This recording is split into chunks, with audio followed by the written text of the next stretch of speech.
All right, and welcome back, everybody. Um, Happy New Year, obviously. So the last book we finished was the Simon Necronomicon. You can go to my YouTube channel, same name, Ananka's Bazaar, and you can go listen to all of those.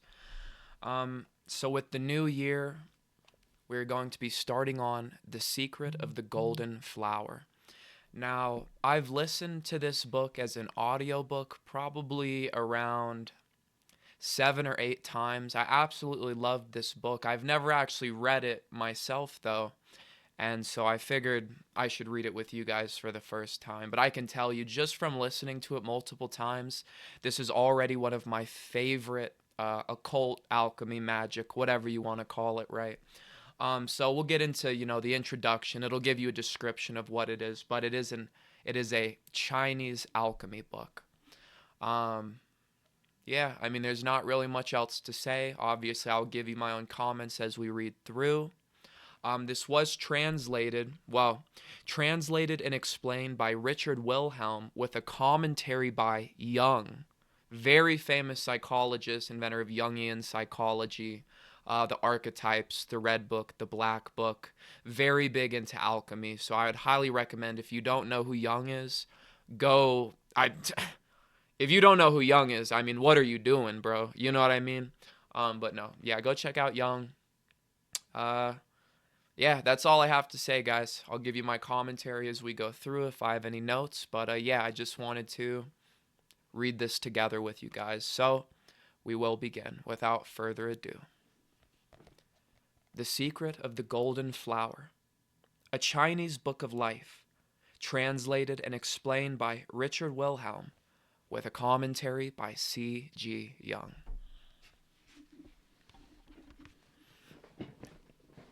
Okay. And some amazing art in here. Lots of mandalas. Absolutely beautiful mandalas they have in this book.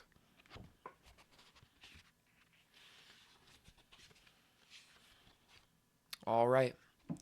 We will begin with the translator's preface.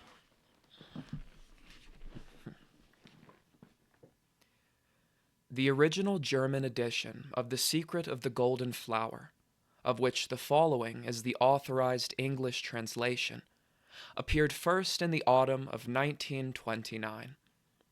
On March 1st, 1930, Richard Wilhelm died. Rest in peace. In May 1930, memorial services were held in Munich, and Jung was asked to deliver the principal address. The latter finds an appropriate place in the English version, which is published a year or more after the co-author's death.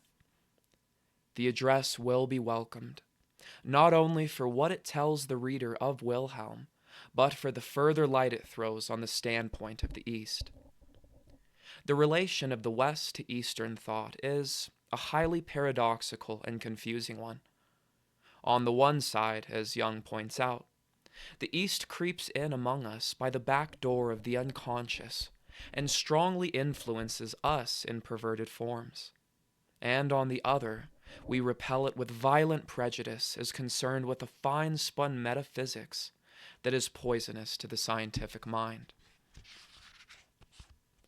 If anyone is in doubt as to how far the East influences us in secret ways, let him but briefly investigate the fields covered today by what is called occult thought.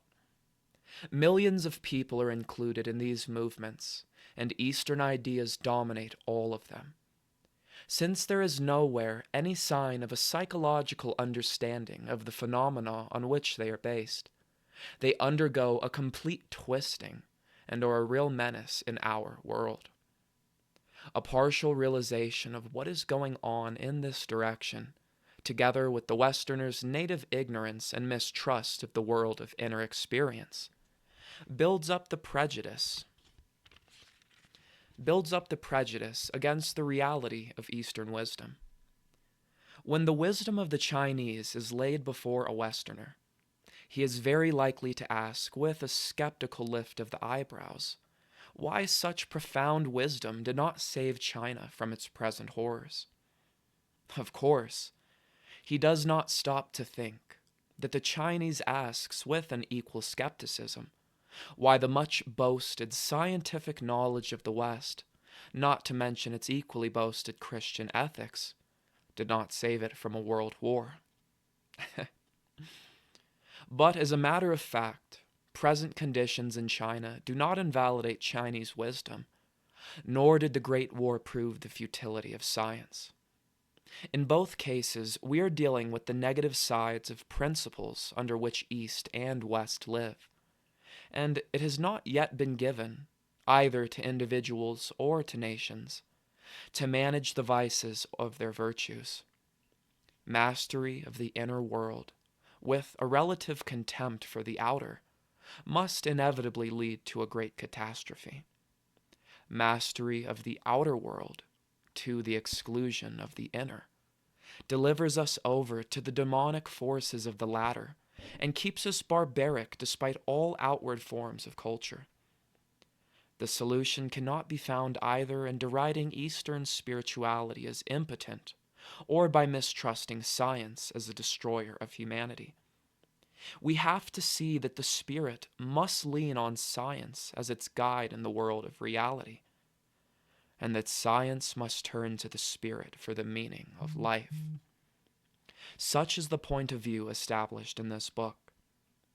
Through the combined efforts of Wilhelm and Jung, we have for the first time a way of understanding and appreciating Eastern wisdom which satisfies all sides of our minds.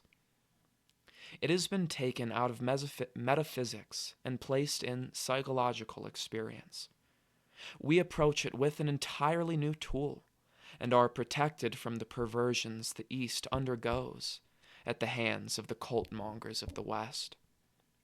At the same time, its meaning for us is greatly deepened when we know that, despite the gulfs separating us from the East, we follow exactly similar paths when once we give heed to the inner world. But this book not only gives us a new approach to the East, it also strengthens the point of view evolving in the West with respect to the psyche. The reshaping of values in progress today forces the modern man out of a nursery world of collective traditions into an adult's world of individual choice. He knows that his choice and his fate now turn upon his understanding of himself.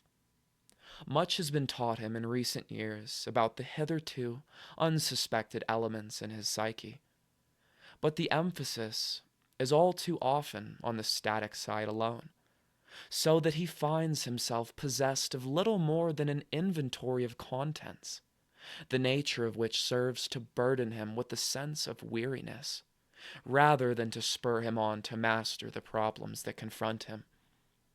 Yet, it is precisely the need of understanding himself in terms of change and renewal, which most grips the imagination of modern man.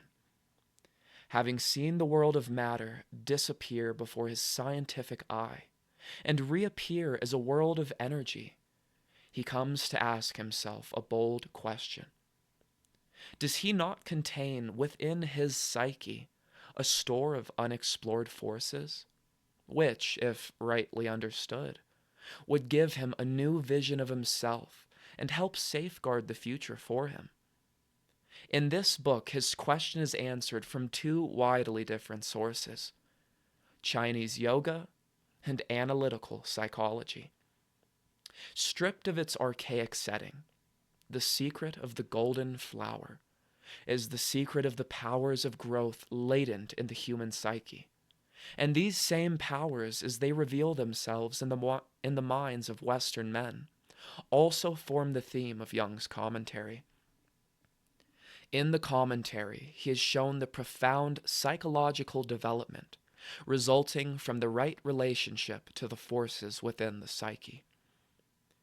In the German edition, Jung's commentary comes first, followed by Wilhelm's exposition of the text, and then by the text itself.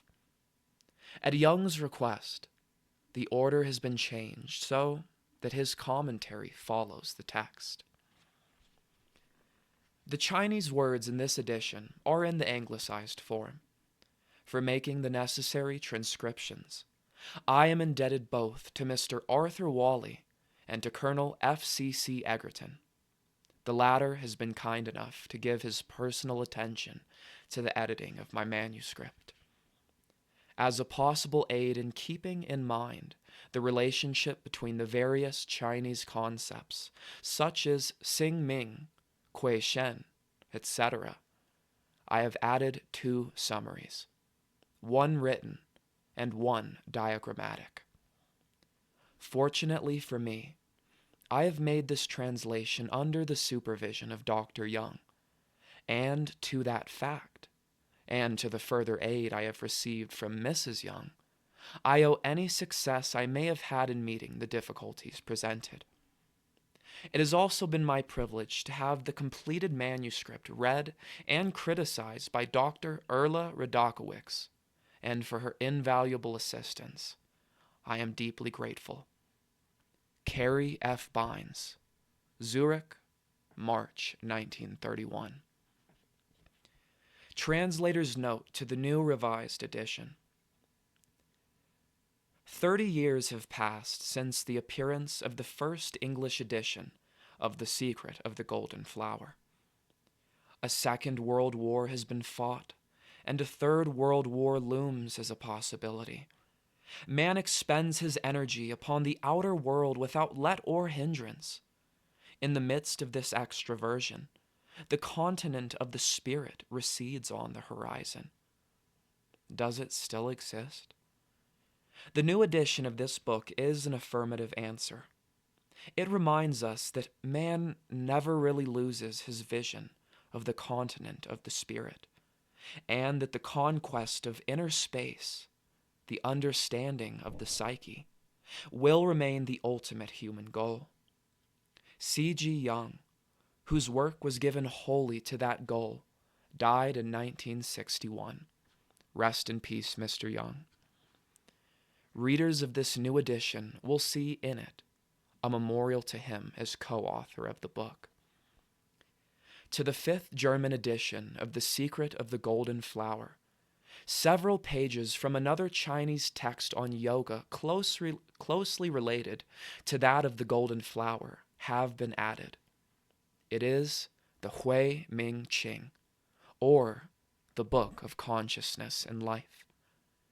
This new material now appears for the first time in English, and with an introductory note by Salome Wilhelm, containing a brief but important comment by her husband on the Hui Ming Qing. Another piece of new material appearing in English for the first time is Jung's foreword to the 2nd German edition. Revision has brought about some radical changes in terminology in this edition. On the advice of Helmut Wilhelm, Sing, which was translated as essence, Wesen, has been changed to essence of human nature, or briefly, human nature. Sing, very often coordinated with Ming, life, like the latter, is a cosmic principle. It is, of course, startling to the Western reader to think of human nature in those terms, but the idea is fundamental to Chinese philosophy. A third world principle, Hui, has importance in the new edition because of the Hui Ming Qing. Hui, or consciousness, is related to Xing, human nature, but is not identical with it. A link in common is that both are opposites of Ming, life, but they are separate concepts in Chinese thought. Another important change in the translation, also made at the instance of Helmut Wilhelm, is the substitution of energy for force, Kraft. Backward flowing energy is an example. This translation has been carefully revised and checked for possible inaccuracies. Helmut Wilhelm's assistance in the revision of the part of the book written by his father has led to many improvements besides those mentioned above. I am also indebted to him for the material in a number of new footnotes initialed by him, and for the statements concerning the relationship of Hsing, Ming, and Hui. My daughter, Ximena de Angulo, has given me indispensable aid with respect to the revision of the book as a whole. Carrie F. Baines, Morris, Connecticut, 1961. Okay. All right, perfect. Yeah, we're gonna follow along with the foreword. And then honestly probably gonna end this stream because it will begin a new chapter. But let's finish this part up and we'll see how we feel. Foreword to the second German edition. My deceased friend, Richard Wilhelm, the co-author of this book, sent me the text of The Secret of the Golden Flower at a time that was critical for my own work. I had been occupied with the investigation of the processes of the collective unconscious since the year 1913, and had obtained results that seemed to me questionable in more than one respect. They not only lay far beyond everything known to academic psychology, but also overstepped the borders of medical and strictly personal psychology. These findings had to do with an extensive phenomenology, to which hitherto known categories and 15 years of effort seemed inconclusive, because no possible comparison offered itself. I knew of no realm of human experience with which I might have backed up my findings with some degree of assurance. The only analogies, and these, I must say, were far removed in time, I found scattered through the reports of heresiologists. This connection did not in any way ease my task. On the contrary, it made it more difficult, because the Gnostic systems consist only in small part of immediate psychic experiences, the greater part being speculative and systematizing revisions. Since we possess only very few detailed texts, and since most of what is known comes from the reports of Christian opponents, we have, to say the least, an inadequate knowledge of the history, as well as of the contents of this confused and strange literature, so difficult to encompass. Moreover, considering the fact that a period of not less than from 1700 to 1800 years separates the present from that past, support from that field seemed to me extraordinarily risky. Again, the connections were in part of a secondary character, and left gaps in the main issue which made it impossible for me to make use of the Gnostic material. A text that Wilhelm sent me helped me out of this embarrassment. It contained exactly those pieces which I had sought for in vain among the Gnostics. Thus the text became a welcome opportunity to publish, at least in provisional form, some of the essential results of my investigations. At that time, it seemed unimportant to me that The Secret of the Golden Flower is not only a Taoist text of Chinese yoga, but also an alchemical tract. However, a subsequent, deeper study of Latin tracts has corrected my outlook and shown me that the alchemical nature of the text is of prime significance. But this, to be sure, is not the place to go into more details about that point. I shall only emphasize the fact that it was the text of the Golden Flower that first put me in the direction of the right track. For we have in medieval alchemy the long-sought connecting link between gnosis and the processes of the collective unconscious, observable to us today in modern man. I take this opportunity to point out certain misunderstandings to which even well-informed readers of this book fell victim. Not infrequently, people thought that my purpose in publishing the book was to put into the hands of the public a method of achieving happiness.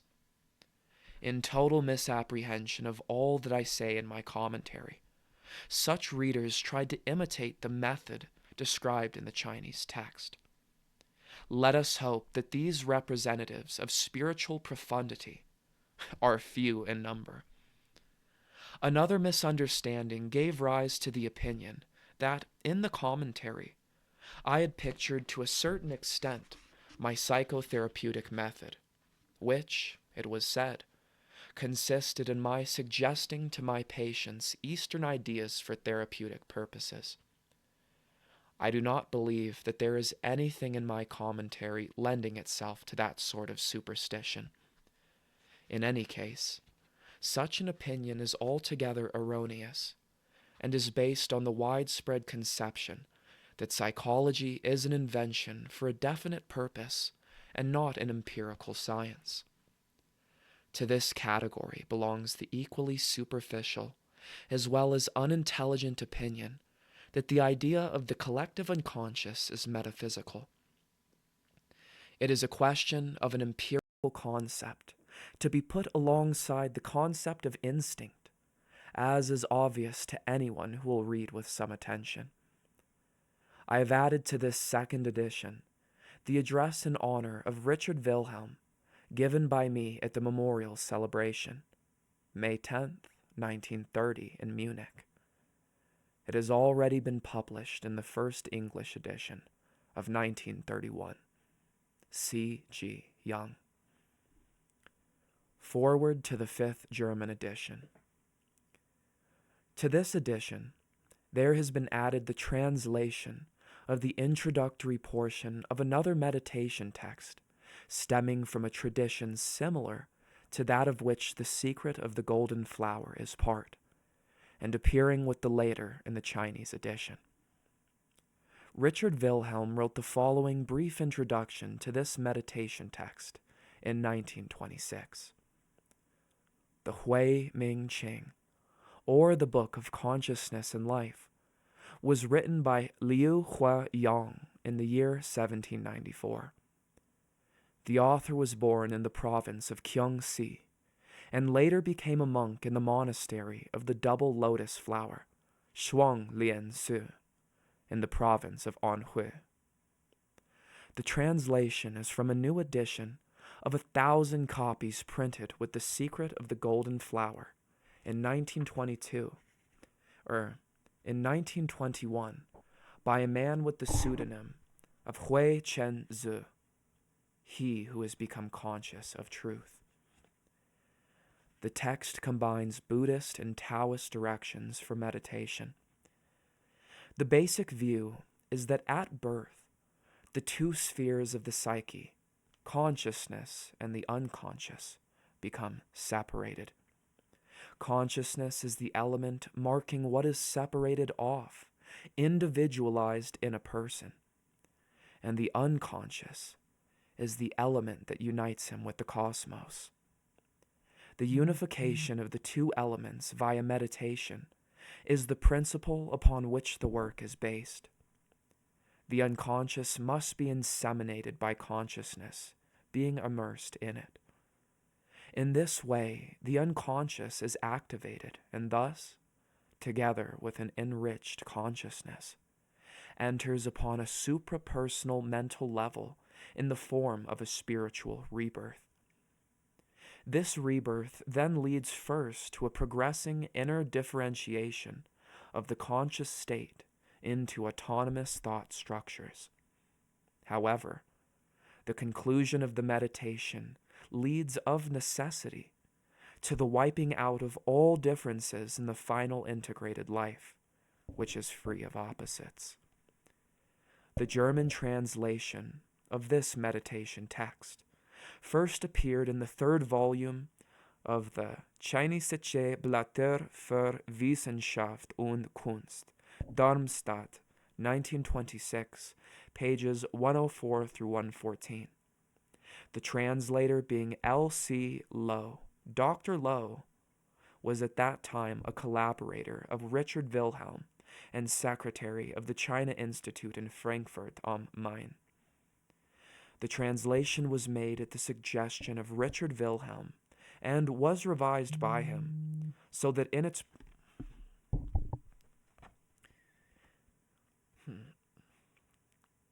and was revised by him, so that in its present form it closely approximates the style of the translation of The Secret of the Golden Flower, inasmuch as the Chinesitche Blatter has been brought out in a very limited edition. It seemed fitting to take this opportunity of making the text available to a wider circle of readers. Salome Wilhelm. Alright, obviously I mispronounced some of that. That's German, but I pronounced it with a French accent. I don't know, give me a break. I'm not German, okay? I mean, ancestrally I'm German, but I don't speak German, so give me a break, guys. But, alright, yeah. Obviously, we're just starting off with the prefaces and pre-notes and all that. So yeah, that was the foreword.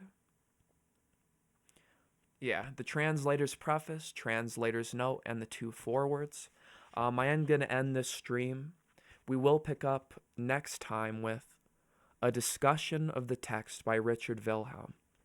And once we get through that, we will begin the actual translation of the text itself. So, if you would like to listen to more, if you'd like to continue on with me, obviously, like I said, go to my YouTube. I always post these on YouTube just so anyone who did miss them can go ahead and re-listen to them. But yeah, I mean, hopefully we're going to stream the next part tomorrow. I am going back to work, so we'll see how everything works out. But yeah, Happy New Year's, guys. Everybody stay safe, stay healthy, don't do anything stupid. I love all of you, and I will see you in the next one. Deuces.